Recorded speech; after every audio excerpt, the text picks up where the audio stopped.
Hi, I'm Barb, Meeple PhD, and my favorite play for April 2024 is Spirit Island.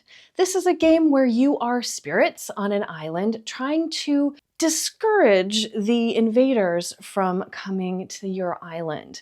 So you're pushing away colonists with the help of the locals, the Dayhan, and also your own innate powers and different powers that you are getting throughout the game. This is a cooperative game where, each turn the invaders do various actions. They explore new lands, they build up their lands, and then they fight each other, which can cause blight to your island. But before they do your actions, you have a chance to do some fast powers in order to mitigate the things that they're going to end up doing. And then at the end of the round, you can do some slow powers to kind of clean up what they've done and maybe get yourself set up for the next round. I've been playing this with my friend because this is actually not my copy of the game. This is hers.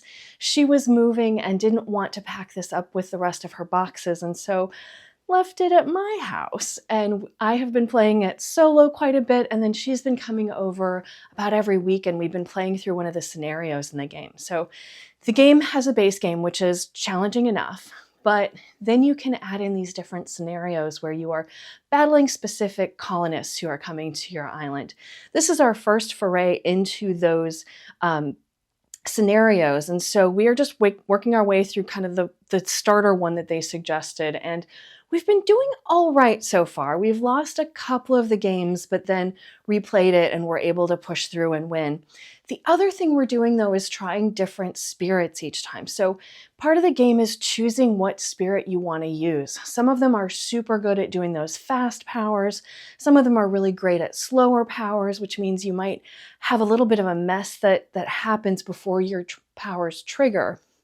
Some of them are really good at getting their presence out on the board so they can spread out and kind of take care of things anywhere on the board. Some of them are more concentrated and it takes them a little longer to build up their presence across the board, which means that early in the game, they're more limited in where they can help out.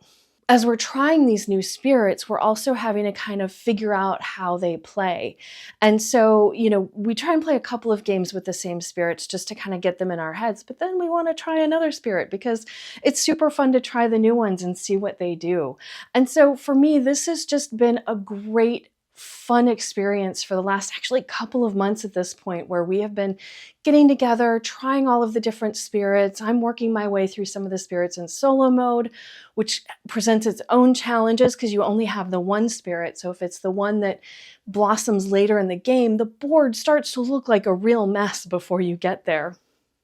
But it's just been a delight to explore more parts of this game than I've gotten to, especially since it's been left at my house for a little while, and we'll see if my friend gets it back.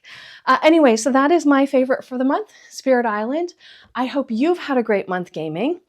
I have my own channel, Meeple PhD, where I explore astronomy and board games. So go check that out if that sounds like it's your thing. Otherwise, I'm also on Instagram and Blue Sky, so you can go check me out there. Otherwise, I hope you have a great month gaming, and I'll see you next time.